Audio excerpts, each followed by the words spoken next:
Magandang umaga sa lahat. Ngayon ay ating unang linggo para sa asignaturang Pilipino, Panitikang Pandaigdig, Kasampung Baitang sa ikatlong markahan.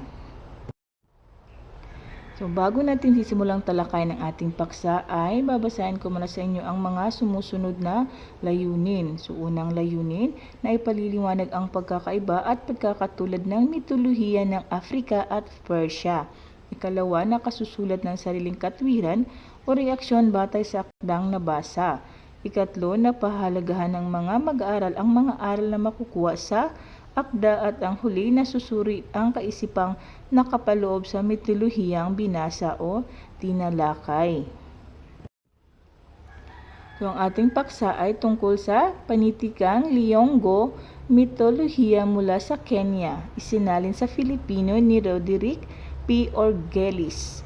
Gramatika at retorika naman mga pamantayan sa pagsasaling wika ang ating tatalakayin.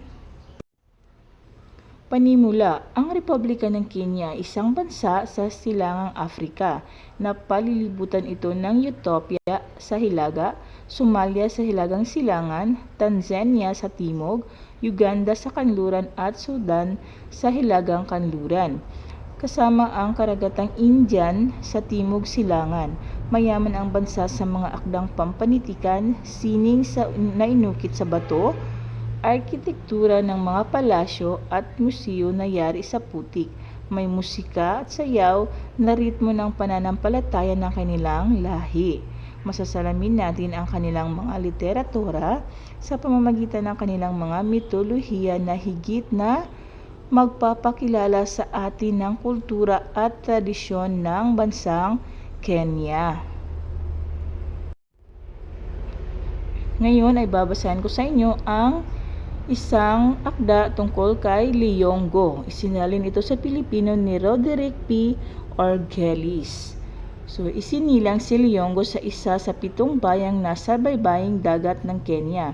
Siya ang nagmamay-ari ng karangalan bilang pinakamahusay na makata sa kanilang lugar. Malakas at mataas din siya tulad ng isang higante na hindi nasusugatan ng anumang mga armas. Ngunit kung siya ay tatamaan ng karayom sa kanyang pusod ay mamamatay siya. Tanging si Liyonggo at ang kanyang inang si Boasyo ang nakakaalam nito. Hari siya ng Uzi at Ugwana sa Tana Delta at siya nga sa Fasa o Isla ng Pate. Nagtagumpay siya na sa pananakop ng trono ng Pate na unang napunta sa kanyang pinsang si Haring Ahmad o Hemidi na kinilalang kauna-unahang namuno sa Islam. Ang pagbabago ay naging mabilis mula sa matrilineal na mapamahala ng mga kababayan tungo sa patrilinear na pamamahala ng kalalakihan sa pagsasalin ng trono. Nais ni Haring Ahmad na mawala si Liyonggo kaya ikinadina at ikinulong siya nito. Nakaisip si Liyonggo ng isang pagpupuri habang ang parirala o refrain nito ay inawit ng mga nasa labas ng bilangguan. Bigla siyang nakahulagpos sa tanikala na hindi nakikita ng bantay. Nang makita ito ng mga tao, tumigil sila sa pag-awit. Tumakas siya at nanirahan sa watwa kasama ang mga taong nanirahan sa kagubatan. Nagsanay siyang mabuti sa paghawak ng busog at palaso na kinalaunan ay nanalo siya sa paligsahan ng pagpana. Ito pala'y pakanan ng hari upang siya ay madakip at muli na naman siyang nakatakas. Kakaunti lang ang nakaalam tungkol sa matagumpay na pagwawagi ni Liyonggo sa digmaan laban sa mga Gala. Kaya naibigay ng hari ang kanyang anak na dalaga upang ang bayaning si Liyonggo ay mapabilang sa kanyang pamilya. Nang lumaon, si Liyonggo ay nagkaanak ng isang lalaki na nagtraidor at pumatay sa kanya. So ngayon naman ay tatalakay natin ang pagsasanib ng gramatika at retorika. So alam mo ba, ang pagsasaling wika ay ang paglilipat sa pinagsasalinang wika ng pinakamalapit na katumbas na diwa at estelong nasa wikang isasalin.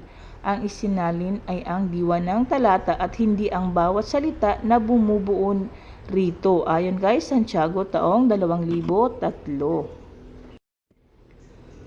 Mga katangiang dapat taglayin ng isang tagapagsalin. Una, sapat na kaalaman sa dalawang wikang kasangkot.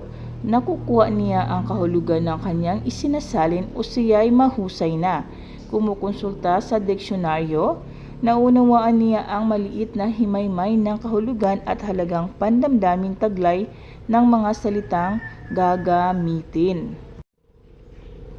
Ikalawa, sapat na kaalaman sa gramatika ng dalawang wikang kasangkot sa pagsasalin. Ang kaalaman sa gramatika ng dalawang wika sa pagsasalin ay kailangan ng tagapagsalin sa pagsusuri ng diwang nais ipabatid ng autor. Gayon din sa wastong paggamit ng mga salita, wastong pagkakabuo at pagkakasunod-sunod. Ikatlo, sapat na kakayahan sa pampanitikang paraan ng pagpapahayag. Ang kakayahang magsalita sa dalawang wikang kasangkot sa pagsasalin at kaalaman sa gramatika ay hindi sapat para makapagsalin. Kaya kung ang lahat ng salin ay patas, nagiging higit na mahusay na tagapagsalin ang manunulat. Ikaapat, sapat na kaalaman sa paksang isasalin. Marapat na ang tagapagsalin ay may higit na kaalaman sa paksa sapagkat siya ay higit na nakaalam at nakauunawa sa mga konseptong nakapaloob dito. Ikalima, sapat na kaalaman sa kultura ng dalawang bansang kaugnay sa pagsasalin. Walang higit na mabisa kaysa ibang wika. Ang lahat ng wika ay may sariling bisa at kakayahan bilang kasangkapan sa pagpapahayag ng kulturang Pilipino at ng ibang bansa. Gabay sa pagsasaling wika. Basahing mabuti ang buong tekstong isasalin at unawain ang kabuuang diwa nito. Tandaang mahalaga para sa tagapagsalin na magkaroon ng malawak na kaalaman sa wikang isasalin at sa wikang pagsasalinan. Mahalaga rin ang kakayahang magsulat ng maayos at maging pamilyar sa mga estilo ng pagsulat sa dalawang wikang kasangkot sa pagsalin. So, una, isagawa ang anumang pagsasalin. Isaisip na ang isasalin ay diwa ng isasalin at hindi salita. Ikalawa, basahin at suriing mabuti ang pagkakasalin. Tandaang ang pagdaragdag, pagbabawas, pagpapalit o pagbabago sa orihinal na diwa ng isang salin nang walang napakalaking dahilan ay isang paglabag sa tungkulin ng tagapagsalin. Ikaapat, rebisahin ang salin upang ito'y maging totoo sa diwa ng orihinal. Ayusin ang bahaging hindi malinaw at nagbibigay ng kalituhan. Bigyang pansin din ang aspektong panggramatika ng dalawang wikang kasama sa pagsasalin. Kung gagamit ng diksyonaryo ay isaalang-alang ang iba't ibang kahulugan ng isang salita. Kakailanganin ng isang mag-aral ang pagsasanay upang makuha ang kahulugang angkop sa konteksto ng pangungusap. Ngayon ay babasahin ko sa inyo ang isang halimbawa ng pagsasalin. So babasahin ko muna sa inyo ang Ingles. The overseer rode after her, Hollery. Sarah flew over the fences. She flew over the woods. Tall trees could not snag her, nor could the overseer. She flew like an eagle now until she was gone from sight. No one dared speak about it, couldn't believe it, but it was, because that was there, so that it was. So sa pagsasali naman sa Pilipino, ang bantay ay nagronda habang humihiyaw, sumisigaw. Samantalang si Sarah at ang kanyang anak ay lumilipad sa bakuran, sa mga kahoy, sa mga nagtataasang puno na hindi siya nakikita maging ng tagapagbantay.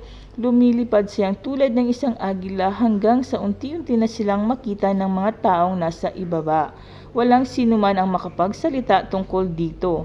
Hindi makapaniwala, subalit nakita nila ito. So ang aking binasa ay isang halimbawa ng pagsasaling wika mula sa Ingles papunta sa wikang Pilipino.